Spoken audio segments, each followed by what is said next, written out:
Guys, welcome back to my channel. This is Anjali. I hope आप सब बहुत अच्छे होंगे। तो आज हम स्टार्ट करते हैं हमारा डेली प्रैक्टिस, जो कि हमको एज ए बिगिनर या फिर आपकी लाइंस में बहुत प्रॉब्लम्स आ रही है, लाइंस ड्रॉ करने में आपको कॉन्फिडेंस नहीं आ रहा जब आप लार्ज साइज़ के पेपर में वर्क करते हैं, तो ये इसी के ऊपर है। So as you can see, मैंने एक पेपर लिया है जो कि ऑलमोस्ट A2 साइज़ के है। बट जैसे कि मैं कभी कभी बहुत वर्क करते रहती हूँ, पहले मैं बॉल पेन में वर्क करती हूँ, उसके बाद फिर उसको फोल्ड कर करके रीयूजेबल जो बोलते हैं वैसा मैं करती हूँ, ताकि ज़्यादा पेपर वेस्ट ना हो। क्योंकि पेपर कहाँ से आते हैं, ऑब्वियसली ट्रीज़ से आते हैं, तो हमको उनका एनवायरनमेंट का भी ख्याल रखना है। तो इसी तरह से मैंने पहले वर्टिकल से किया, अब मैं हॉरिजेंटल से कर रही हूँ, है ना। और इसको बोला जाता है ओवरहेड प्रैक्टिस।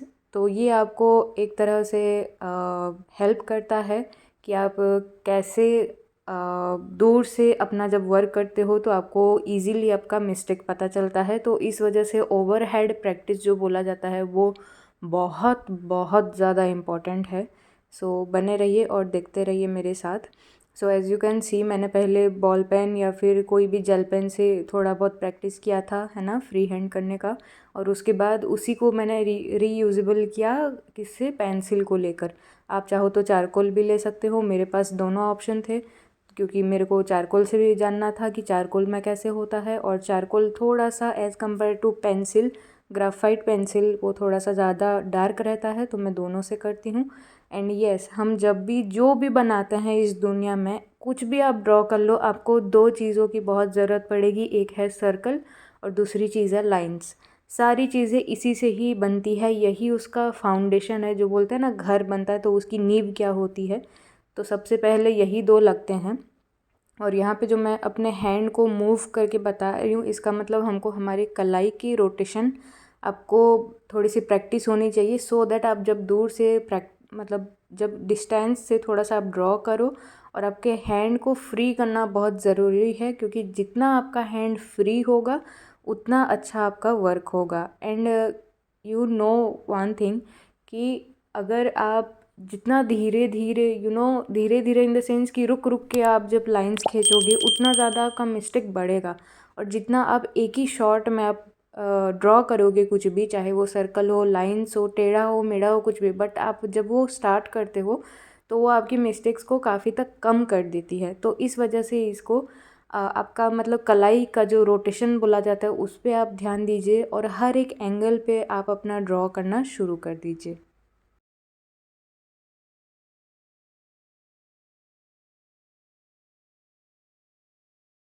ओके, सो मैंने ना बहुतों को ऐसे देखा है जो कि, अगर मैं उनको बोलूँ आप A4 साइज़ में फ्री हैंड करके दिखा दो, या फिर कुछ भी ड्रॉ करके, या फिर ऐसे मैं जो सर्कल प्रैक्टिस कर रही हूँ ऐसे करके दिखा दो, तो उनसे हो जाता है A4 हो गया, A5 हो गया, है ना।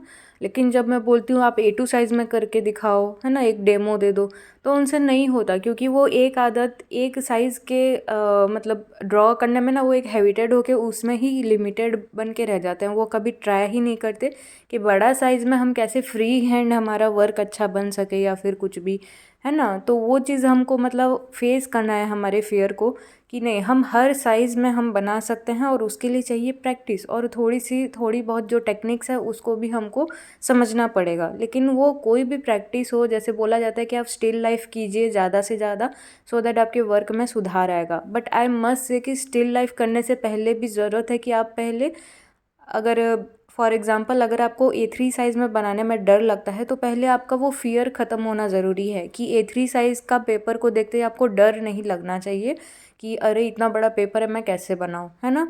तो वो फ़ियर आपको पहले ख़त्म करना है, और उसकी वजह से उस फ़ियर को ख़त्म करने के लिए सबसे पहले है ये जो मैं सर्कल बना रही हूँ, या फिर जो लाइंस की प्रैक्टिस कर रही हूँ, वो आपका होना बहुत ज़रूरी है।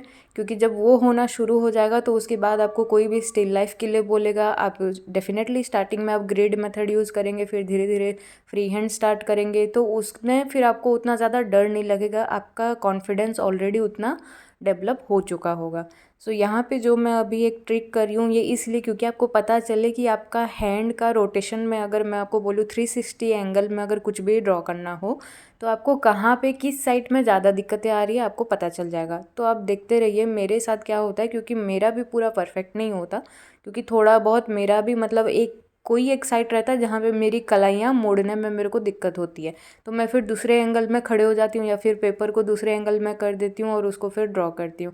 तो हमको ये ध्यान में रखना है, जैसे कि हम किसी वर्कशॉप में जाते हैं सपोज़, तो वहाँ पे हमको क्या बोला जाता है कि नहीं आपको वर्कशॉप में ऐसे बनाना है वैसे बनाना है ना, तो हम उसमें क्या करना है, प्रॉपर एक ईज़ल में लेके हमारा कैनवस हो या पेपर हो उसको वहाँ पे हम प्रॉपर सेटअप करते हैं। वो हमारा घर नहीं होता, हो सकता है वर्कशॉप किसी रोड के साइड में भी हो सकता है, एज़ यू नो।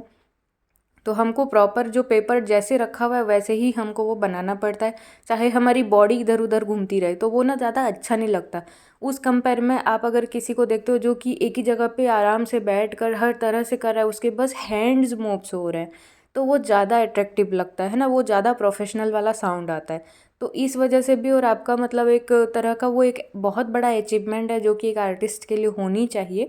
तो इस वजह से देखिए, मैंने जो स्टार्टिंग में 2 पोर्शन जो मैंने अपना फिलअप किया अभी इस पेपर पे, तो वो चीज़ मैंने कैसे किया, क्योंकि वो 2 प्लेस ऐसा है जो कि मैं ऑलरेडी बहुत कंफर्टेबल हूँ, उसमें मेरे को प्रैक्टिस की ज़रूरत नहीं है।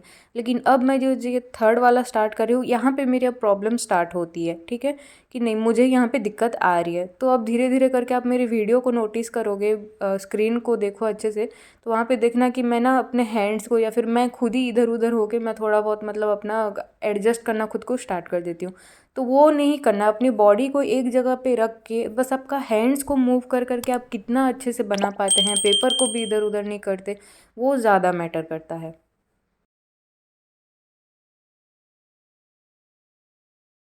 एक और चीज़ जो कि मैं क्लियर कर दूँ, मोस्टली क्या होता है कि लोगों को प्रोडक्ट का वो रहता है कि आपने कौन सा प्रोडक्ट यूज़ किया है हमको बता दीजिए, हम भी वही यूज़ करेंगे, ऐसा कुछ भी नहीं है।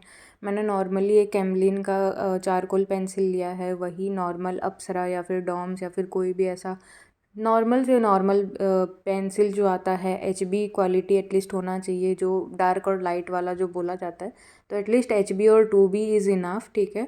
और आप चाहो तो आप मैकेनिकल पेंसिल यूज़ कर सकते हो लाइंस प्रैक्टिस और सर्कल प्रैक्टिस के लिए, लेकिन वो ओवरहेड थोड़ा सा डिफ़िकल्ट है क्योंकि वो उसका निब काफ़ी पतला रहता है, तो पॉसिबिलिटी है कि वो टूटेगी ज़्यादा अगर आपके हैंड में अगर प्रॉपर कंट्रोल नहीं होगा। तो I won't recommend mechanical pencil that much, ठीक है। तो इसीलिए मैं चारकोल ही लेती हूँ, चारकोल से इजीली वो ब्लैक ब्लैक पता भी चलता है कि कहाँ मिस्टेक हो रहा है ना, और ग्राफाइट भी सही रहता है। सो प्रोडक्ट का ऐसा कुछ नहीं है, you can use any thing. And definitely I must say environment को भी हमको थोड़ा सपोर्ट करना है, तो उस बेसिस पे अगर आपको बॉल पेन का भी बहुत इंटरेस्ट है, उसमें भी आपको प्रैक्टिस करनी है, तो मैं डेफिनेटली आपको यही सजेस्ट करूँगी, आप कोई भी पेपर लेते हो तो पहले अपना बॉल पेन से कुछ भी वर्क कर लो, उसके बाद उसी को ही फिर रीयूजेबल करके उस पर फिर अपना मैंने जो ये आज का प्रैक्टिस बताया वही आप कीजिए। और देखिए, मैंने जैसे बताया कि पेंसिल एक्सटेंडर एक है मेरे पास, छोटे छोटे पेंसिल मत फेंका कीजिए, इसको आप ऐसे पेंसिल एक्सटेंडर वही 50-60 में आ जाते हैं, तो उसको भी आप यूज़ करके अच्छे से आगे बढ़ सकते हैं। सो थैंक्स फॉर वॉचिंग, बने रहिए मेरे साथ।